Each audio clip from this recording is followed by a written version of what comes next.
இரண்டாவது கட்டம் என்ன அப்படின்னா நபி ஸல்லல்லாஹு அலைஹி வஸல்லம் அதாவது இந்த அஜமிகள் இருக்கிறாங்க இல்லையா, நபி ஸல்லல்லாஹு அலைஹி வஸல்லம் அதாவது இது ரெண்டாவது கட்டம் என்ன அப்படின்னா ரசூலுல்லாஹ் மரணித்த உடனே இந்த பொசிஷன் ரிலீஃப் ஆயிரும். அதாவது இந்த மக்காவாசிகள் மேலே இருக்கக்கூடிய அந்த ப்ரெஷர் இருக்குல்ல, இஸ்லாத்தை ஏற்றுக்கிட்டே ஆகணுங்கிறது, அந்த ப்ரெஷர் ரிலீஸ் ஆயிரும். இது ரெண்டாவது கட்டத்தில். இப்போ கலிமா வந்து கம்பல்சரி கிடையாது. இப்போ மூணாவது என்ன அப்படின்னு பார்த்தீங்கன்னா அரபி மொழி பேசாத அஜமிகள் இருக்காங்களா, இப்போ வந்து ஹெர்குலிஸ் மேலே ரசூலை தாக்குதல் பண்ணுறாங்க, ஈரானை வந்து அட்டாக் பண்ணுறாங்க, ஷாம் வந்து ஜெயிக்கிறாங்க, அபிசீனியாவை கூட ஜெயிக்கிறாங்க, இதெல்லாம் நடக்குது. இங்கே என்ன கண்டிஷன் அப்படின்னா போருக்கு வர்றான்ல, அதாவது களத்துக்கு வர்றான்ல, அவன் களிமா சொல்லணும்.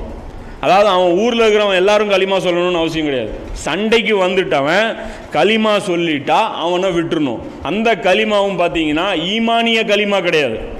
என்ன அர்த்தத்திலான களிமான்னா அரசியல் களிமா. என்ன களிமானா அல்லாவை நான் அரசனாக ஏற்றுக்கொண்டேன், இஸ்லாமிய கவர்மெண்ட்டுக்கு நான் கீழ்ப்படிந்து விட்டேன் அப்படிங்கிறது அந்த களிமாவுக்கு மீனிங்கே தவிர அந்த களிமாவுக்கு இந்த மீனிங் கிடையாது. எந்த மீனிங்கு இவங்க சொல்கிற, அதாவது முஸ்லீம்கள் சொல்கிற அந்த மீனிங் கிடையாது. அதனால தான் உயிருக்கு பயந்து சொன்னாலும் பிரச்சனை கிடையாது.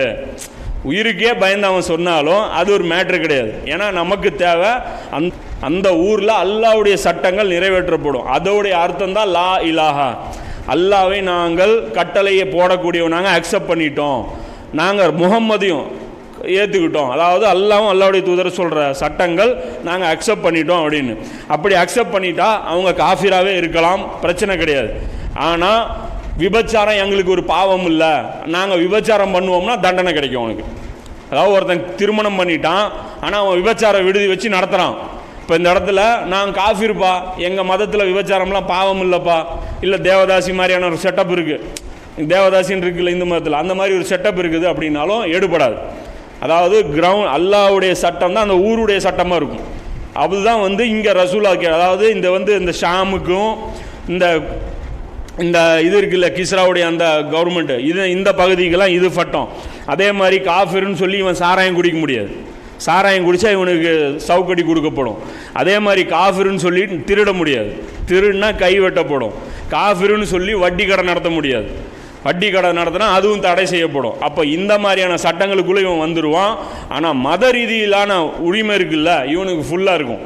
இதை வந்து இஸ்லாத்துடைய எதிரிகள் பேச மாட்டாங்க. முஸ்லீம்கள் தான் இந்த டாப்பிக்கை தொடர்றதுக்கு பயப்படுறாங்க. அதனால் இவங்களும் இதை பேசுறது இல்லை, அவங்களுக்கு வசதியாக போயிடுது. அதாவது கட்டாயமாக முஸ்லீம் ஆக சொல்கிறாங்க. முஸ்லீம் எங்கே ஆக்குறோம், இதுக்கு ஆதாரம் என்ன அப்படின்னா புகாரியில் ஒரு ஹதீஸ் 3052.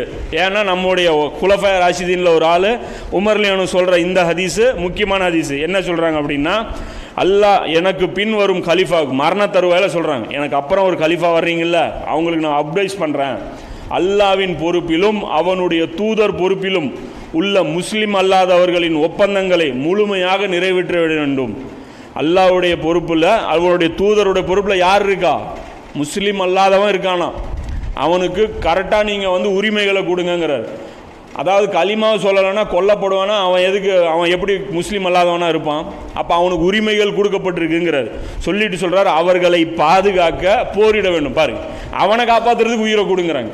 யார், இப்போ ஒரு காஃபிர் முஸ்லீம் கவர்மெண்ட்டில் ஒரு காஃபிர் இருக்கான், அவனை கொல்றதுக்கு ஒரு முஸ்லீம் வந்தால் ஒரு முஸ்லீமுடைய கடமை அந்த முஸ்லீமை கொன்று அந்த காஃபிரை காப்பாற்றணும். புரியுதா? அப்போ இந்த இடத்துல காஃபிர்கள் டார்கெட்டே கிடையாது, முஸ்லீம்கள் தான், அதாவது கவர்மெண்ட் தான் டார்கெட். அல்லாவுக்கு என்ன தேவைன்னா கிரவுண்டுடைய, அதாவது கிரவுண்ட் ஆஃப் லா, பூமியுடைய சட்டம் அல்லாவுடையது இருக்கணும். அல்லாவுக்கு இவ்வளோ தான் தேவை. நீ காஃபிராக இருக்கும் அதை பற்றி பிரச்சனையே கிடையாது. சட்டம் அல்லாவுடையது இருக்கணும், சாராயம் தடையாக இருக்கணும், விபச்சாரம் தடையாக இருக்கணும், இந்த மாதிரியான விஷயங்கள் அந்த இடத்துல இருக்கணும் அப்படின்னு சொல்கிறான். அதுதான் 293 வசனத்துடைய விளக்கம்.